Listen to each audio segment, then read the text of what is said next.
Students नमस्कार। आज हम लोग एल्यूमिना के रिडक्शन की एक बहुत इम्पोर्टेंट विधि पढ़ने जा रहे हैं जिस प्रोसेस का नाम होता है हॉल हेरोल्ड प्रोसेस।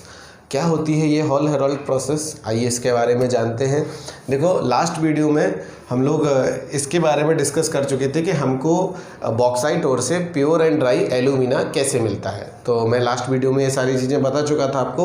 अब जब एल्यूमिना अपन को मिल गया तो एल्यूमिना मिल जाने के बाद उसका प्यूरिफिकेशन कैसे करना है, मतलब उसका रिडक्शन किस तरीके से करना है। तो रिडक्शन करते हम इलेक्ट्रोलाइटिक मेथड से, यानी कि विद्युत अपघटनी विधि द्वारा। और विद्युत अपघटनी विधि को हम इस प्रोसेस में, मतलब विद्युत अपघटनी विधि का नाम देते हैं हॉल हेरोल्ड प्रोसेस। अब हॉल हेरोल्ड प्रोसेस में क्या होता है, आइए जानते हैं। देखो, सबसे पहली बात कि Al2O3 यानी कि एल्यूमिना के रिडक्शन में दो इम्पोर्टेंट बहुत ज़्यादा मेजर प्रॉब्लम आती हैं। कौन सी मेजर प्रॉब्लम आती हैं? मेजर प्रॉब्लम ये आती है कि नंबर पहली बात कि जो आपका Al2O3 होता है, Al2O3 होता है, ये Al2O3 सबसे पहली कंडीशन तो ये कि ये इलेक्ट्रिसिटी का बैड कंडक्टर होता है, मतलब इसमें विद्युत धारा प्रवाहित नहीं होती है। अब आप बताओ, विद्युत अपघटनी विधि से अगर अपचयन करना है और अपने जिसका अपचयन करना है उसमें विद्युत धारा प्रवाहित होती नहीं, तो सबसे बड़ी प्रॉब्लम है कि नहीं है? बिल्कुल है। नंबर दूसरी प्रॉब्लम ये कि जो एल्यूमिना होता है इसका जो गलनांक होता है, मेल्टिंग पॉइंट जो होता है वो कितना होता है? इसका melting point around 2000 degree Celsius होता है। कितना? 2000 डिग्री सेल्सियस इसका क्या होता है? मेल्टिंग पॉइंट होता है। गलनांक जो होता है वो कितना होता है? 2000 डिग्री सेल्सियस। जबकि एल्यूमिनियम जो होता है, ये एल्यूमिना है, लेकिन अगर एल्यूमिनियम के बॉइलिंग पॉइंट की हम बात करें तो एल्यूमिनियम का जो बॉइलिंग पॉइंट होता है वो होता है लगभग 1800 के आसपास, 1800 डिग्री सेल्सियस के आसपास। क्या होता है ये बॉइलिंग पॉइंट? मतलब समझो, मतलब ये कि यदि हम Al2O3 को हीट करके गलाएंगे, पिघलाएंगे किसी भी, मान लो भट्टी में या किसी तरीके से, या जब ये विद्युत धारा अपघटित करेंगे और ये गलेगा, तो ये कितने पे टेम्परेचर होना चाहिए इसके लिए? 2000 डिग्री सेल्सियस। 2000 पे एल्यूमिना मेल्ट होना स्टार्ट होगा, 2000 पे ये गलना स्टार्ट होगा। और एल्यूमिनियम जो होता है, जो एल्यूमिनियम धातु जो हमें प्राप्त करनी है, वो 1800 पे बॉयल हो जाता है, यानी भाप बन के उड़ने लगता है 1800 पे, और ये 2000 पे पिघलना स्टार्ट होगा। तो बताओ हमको मेटल मिलेगा? बिल्कुल नहीं मिलेगा, क्योंकि जो भी मेटल मिलेगा उसकी वाष्प तो उड़ गई होगी, तो हमारा बहुत सारा मेटल का नुकसान हो जाएगा। तो ये दो प्रॉब्लम जो होती हैं ये बहुत मेजर प्रॉब्लम होती है, जिसकी वजह से इसके रिडक्शन में बहुत ज़्यादा जो है कठिनाई आती है। तो फिर सर क्या किया जाए? तो इसकी कठिनाई को दूर करने के लिए हमें क्या करना पड़ेगा? इसमें कुछ अपद्रव्य मिलाने पड़ेंगे ताकि अपने दोनों काम बन जाए। तो हम क्या करेंगे? हम एक काम करेंगे कि अपना जो Al2O3 है, एल्यूमिना जो है, इसमें दो चीज़ें मिलाएंगे। नंबर पहली चीज़ हम मिलाएंगे क्रायोलाइट, Na3Al(F6), ये क्या होता है? क्रायोलाइट। ये हो गया क्रायोलाइट, और साथ में मिलाएंगे CaF2, जिसको हम लोग बोलते हैं फ्लोरस्पार। क्या बोलते हैं? फ्लोरस्पार। सर इन दोनों को मिलाने से क्या फ़ायदा होता है? बिल्कुल बता रहे हैं क्या फ़ायदा होता है। देखो, Al2O3 में जो दो प्रॉब्लम थी, तो ये दोनों क्या करते? मिलके उन दोनों प्रॉब्लम को सॉर्ट आउट कर देते। कैसे? देखो, जो Na3Al(F6) होता है, क्रायोलाइट जो होता है, तो क्रायोलाइट का काम क्या होता है कि क्रायोलाइट, ये जो एल्यूमिना का मेल्टिंग पॉइंट 2000 डिग्री सेल्सियस जो होता है ना, तो जैसे ही हम इसमें क्रायोलाइट मिलाते हैं एल्यूमिना में, तो इसका ऑलरेडी जो मेल्टिंग पॉइंट होता है वो कितना हो जाता है? 2000 से घटकर कितना हो जाता है? 900 डिग्री सेल्सियस के अराउंड हो जाता है। कितना हो जाता है? 900 डिग्री सेल्सियस। मतलब वैसे कितना होता है? 2000, लेकिन जैसे हम इसमें क्रायोलाइट मिलाते हैं इसका ऑलरेडी क्या हो जाता है? मेल्टिंग पॉइंट घटकर कितना हो जाता है? 900 डिग्री सेल्सियस हो जाता है। तो पहली प्रॉब्लम सॉल्व हो गई। दूसरा, ये विद्युत का कैसा है? कुचालक होता है, ठीक है, बैड कंडक्टर ऑफ इलेक्ट्रिसिटी होता है। तो क्या करेंगे? उसको सुचालक बनाने के लिए हमें कुछ ऐसा पदार्थ मिलाना पड़ेगा जिसमें अच्छे से आयन प्रोड्यूस हो जाए। तो हमने मिला दिया इसमें क्या? CaF2, फ्लोरस्पार मिला दिया। तो फ्लोरस्पार जैसे इसमें मिलाया तो ये कैल्शियम आयन और फ्लोराइड आयन में टूट जाएगा, जिससे ये क्या हो जाएगा? विद्युत का सुचालक भी हो जाएगा। दोनों प्रॉब्लम सॉल्व हो गई। तो ये जो मिक्सचर, ये जो मोल्टन मिक्सचर होता है, इसका गलित मिश्रण होता है किसका? Al2O3 का, यानी एल्यूमिना का, क्रायोलाइट का और फ्लोरस्पार का। तीनों का जो मोल्टन मिक्सचर होता है वो काम करता है एज अ इलेक्ट्रोलाइट। अब क्या होता है सेल और किस तरीके से इसका रिडक्शन किया जाता है उसके बारे में आपको बताते हैं। इस तरीके का आपके पास एक आयरन का कंटेनर होता है, ठीक है। ये जो आपको कंटेनर दिख रहा है बाहर, तो ये आयरन का कंटेनर होता है जिसमें जो आपको लाइनिंग दिख रही है ये कार्बन की लाइनिंग होती है। क्या होती है? कार्बन की लाइनिंग, यानी कार्बन का अस्तर लगा होता है। इस कंटेनर के भीतर क्या होता है? कार्बन का अस्तर लगा रहता है, और इस कार्बन का जो अस्तर होता है वो काम करता है कैथोड का। किस तरीके से काम करता? कैथोड का कार्य करता है, ठीक। तो ये हो गया कैथोड। आपको पता होगा, मैंने आपको बहुत बार बता दिया है कि जब भी हम किसी भी जो है धातु का या किसी भी चीज़ का रिडक्शन करते हैं, विद्युत अपघटनी विधि जब भी प्रयोग करते हैं हम, तो उसमें तीन चीज़ें मायने रखती हैं, कैथोड, एनोड और विद्युत अपघट्य यानी कि इलेक्ट्रोलाइट। तो देखो कैथोड का काम कौन करेगा? अपना कैथोड का काम करेगा ये आयरन का बॉक्स जिसमें कार्बन की लाइनिंग लगी हुई है, कार्बन का स्तर लगा हुआ है। ये किसका कार्य कर रहा है? कैथोड का। अब क्या करेंगे हम एनोड की अगर बात करें तो एनोड के लिए हम इस्तेमाल करते हैं ये ग्रेफाइट की छड़ें। ये जो आपको ब्लू कलर की छड़ें दिख रही हैं, रॉड दिख रही हैं, ये क्या है? ये ग्रेफाइट की छड़ें होती हैं। तो ये काम किसकी तरह करती है? एनोड की तरह। ये किसी भी एक मान लो उसके सहारे से ये लटकी हुई हैं यहाँ नीचे तक, तो ये काम कर रहे हैं किसका? एनोड का। ध्यान रखना, एनोड का कार्य कौन करता है? ग्रेफाइट की छड़ें। कैथोड का कार्य कौन करता है? ये जो लोहे का बॉक्स बना हुआ है जिसमें कार्बन का अस्तर लगा हुआ है, ठीक। अब आ जाओ विद्युत अपघट्य। तो मैंने आपको अभी बता दिया कि विद्युत अपघट्य का कार्य कौन करेगा? एल्यूमिना, क्रायोलाइट और फ्लोरस्पार तीनों का गलित मिश्रण, ठीक है। Molten mixture of alumina, cryolite and fluorspar, ये सब मिलके क्या करेंगे? एक अपने विद्युत अपघट्य का निर्माण करेंगे। बस अब कुछ प्रोसेस होंगी और उन प्रोसेस को हमें देखना है कि क्या रिएक्शंस होती हैं। कुछ कैथोड पे रिएक्शन होती हैं और कुछ एनोड पे रिएक्शंस होती हैं। देखो ये कैथोड है, ये एनोड है, ये नेगेटिव टर्मिनल हो गया और ये पॉजिटिव टर्मिनल हो गया। दोनों को क्या करते हैं? हम जोड़ देते हैं किससे? बैटरी के धनोऋण से। तो फिर जैसे ही इसमें विद्युत धारा प्रवाहित होगी तो सबसे पहले जो आपका Na3Al_F6 होगा, Na3Al_F6 में क्या होगा? एक्चुअली ये मिक्स्ड कंपाउंड होता है जिसको हम इस तरीके से लिख सकते हैं 3NaF × Al_F3। क्या लिख सकते हैं? Na3Al_F6 को हम इस तरीके से लिख सकते हैं 3NaF × Al_F3। तो यानी कि क्रायोलाइट में जो Al_F3 होता है, तो ये Al_F3 जो होता है, ये Al_F3 सबसे पहले आयनित हो जाएगा किसमें? Al3+ में प्लस 3F- में, ठीक है। ये तो सोडियम आयन, यहाँ फ्लोराइड आयन, ये अलग हो गए। अपन को इससे मतलब है Al_F3 से। तो Al_F3 किस में आयनित हो जाएगा? Al3+ में और 3F- में। अब कुछ रिएक्शंस एट कैथोड। कैथोड पर क्या रिएक्शन होगी? तो देखो कैथोड पर क्या होगा? कैथोड पर क्या होगा? रिडक्शन होता है, आपको पता ही है। और कैथोड नेगेटिव टर्मिनल होता है तो इस पर कौन जाएगा? पॉजिटिव। एनोड पॉजिटिव होता है तो उस पर कौन जाता है? नेगेटिव। तो कैथोड क्या होता है? नेगेटिव, तो इस पर कौन जाएगा? पॉजिटिव। तो Al3+ आयन जो है, तो Al3+ आयन 3 इलेक्ट्रॉन एक्सेप्ट करके क्या बनाते हैं? एल्यूमिनियम मेटल बनाते हैं, जो कि अपन को यहाँ पर लिक्विड स्टेट में मिलना स्टार्ट हो जाता है, ठीक है। तो ये जो आपको नीचे खाली लाइन दिखा रही होगी, मतलब खाली आपको ये दिख रहा होगा, ये जो पार्ट खाली दिख रहा है, दरअसल यहाँ से जितना भी एल्यूमिनियम बनता है वो सारा एल्यूमिनियम लिक्विड स्टेट में यहाँ पर आ जाता है, जिसको अपन बाद में बाहर निकाल लेते हैं, ठीक है। तो ये हो गया एल्यूमिनियम लिक्विड। तो ये किस पे बनता है? कैथोड पर।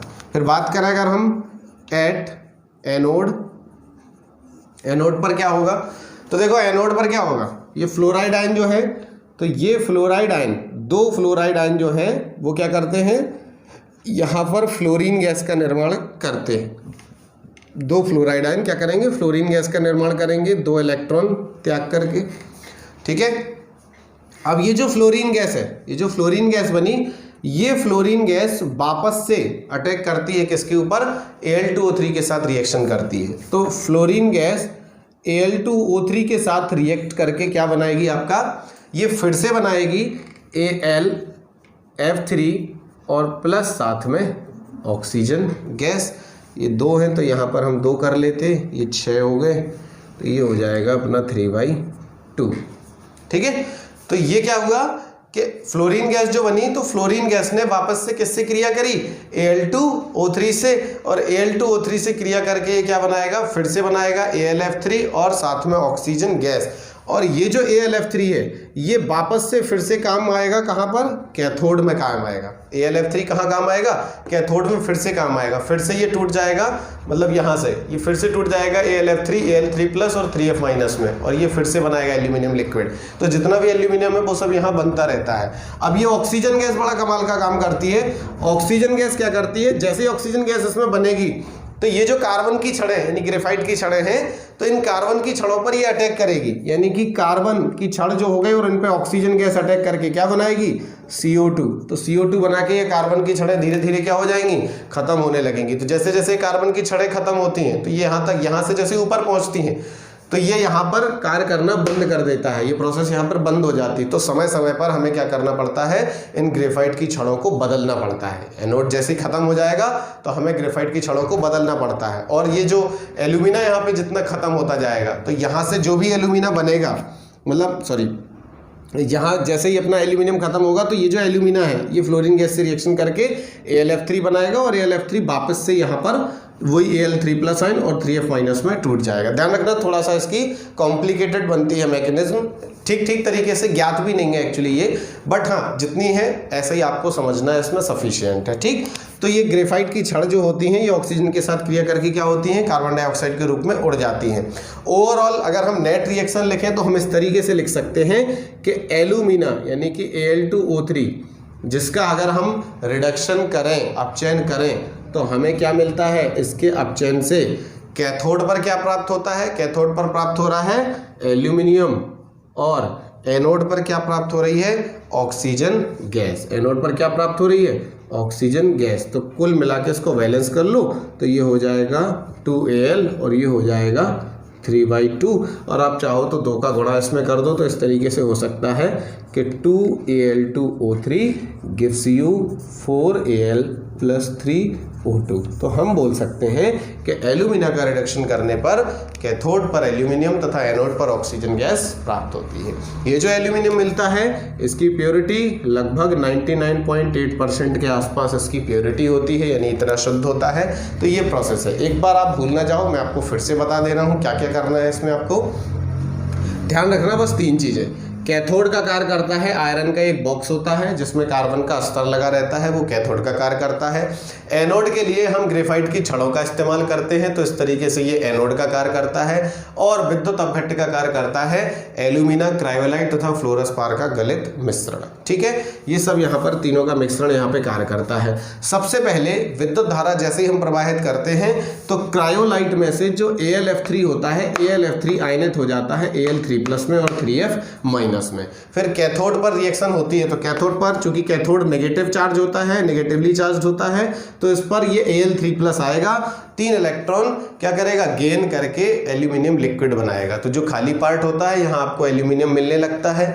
फिर एनोड पर क्या होता है कि ये जो फ्लोरीन गैस, फ्लोराइड आयन है, ये फ्लोराइड आयन फ्लोरीन गैस का निर्माण करते हैं 2 इलेक्ट्रॉन त्याग करके, और ये फ्लोरीन गैस एल्यूमिना से रिएक्शन करके फिर से बनाती है AlF3 और O2। AlF3 आपका वापस से यहाँ पर काम आएगा और O2 गैस इन ग्रेफाइट की छड़ों से अटैक करके CO2 बनाएगी। तो ये धीरे धीरे उड़ता जाएगा। तो समय समय पर हमें ग्रेफाइट की छड़ों को बदलना पड़ता है। ठीक, और इस तरीके से नेट रिएक्शन हम बोल सकते हैं कि एल्यूमिना के विद्युत अपघटन करने पर कैथोड पर एल्यूमिनियम तथा एनोड पर ऑक्सीजन प्राप्त होती है। ठीक, अब इससे क्वेश्चन क्या क्या बनते हैं कि बताओ इसमें विद्युत अपघट्य का कार्य कौन करता है। तो हम बोलेंगे विद्युत अपघट्य के लिए एल्यूमिना, क्रायोलाइट तथा फ्लोरस्पार का मिश्रण कार्य करता है। नंबर दूसरा पूछेंगे, बताओ Na3Al(F6) क्यों मिलाया जाता है। तो बोलेंगे इसलिए मिलाया जाता है क्योंकि एल्यूमिना का गलनांक 2000 डिग्री सेल्सियस होता है, जो कि एल्यूमिनियम के क्वथनांक से के आसपास है। इसलिए हमें जो भी मतलब एल्यूमिनियम मिलेगा वो वाष्प अवस्था में मिलेगा, जो कि हमारे किसी काम का नहीं। अतः हमें Na3Al(F6) मिलाने से इसका जो गलनांक है वो 900 डिग्री सेल्सियस हो जाता है, इसलिए हम इसको मिलाते हैं। पूछेंगे बताओ फ्लोरस्पार क्यों मिलाया जाता है। तो फ्लोरस्पार इसलिए मिलाते हैं ताकि यह विद्युत का सुचालक बन जाए। बताएंगे, पूछेंगे बताओ किस धातु के अपचयन में हमें एनोड को बार बार रिप्लेस करना पड़ता है। तो सर एल्यूमिनियम के अपचयन में बार बार ग्रेफाइट की छड़ जो कि एनोड का कार्य करती हैं, इनको बार बार बदलना पड़ता है। क्यों बदलना पड़ता है? क्योंकि यहाँ पर एनोड पर निकली हुई ऑक्सीजन गैस इन ग्रेफाइट की छड़ों के साथ क्रिया करके कार्बन डाइऑक्साइड में कन्वर्ट हो जाती है, इसलिए एनोड खत्म होता जाता है। तो ये सारे क्वेश्चन इससे पूछे जाते हैं। बहुत मोस्ट इंपॉर्टेंट प्रोसेस है, इसको आप अच्छे से समझिएगा। और अगर बात करें हम इसके प्यूरिफिकेशन की कि किस तरीके से अपन इसको प्योर कर सकते हैं, वैसे तो एल्यूमिना 99.8% जो है प्योर होता है, लेकिन फिर भी अगर उसका और प्यूरिफिकेशन की हम बात करें तो हम इसको प्योर करते हैं हूप मेथड द्वारा। हूप प्रोसेस होती है जो एल्यूमिनियम को प्योर करने के लिए प्रयुक्त की जाती है।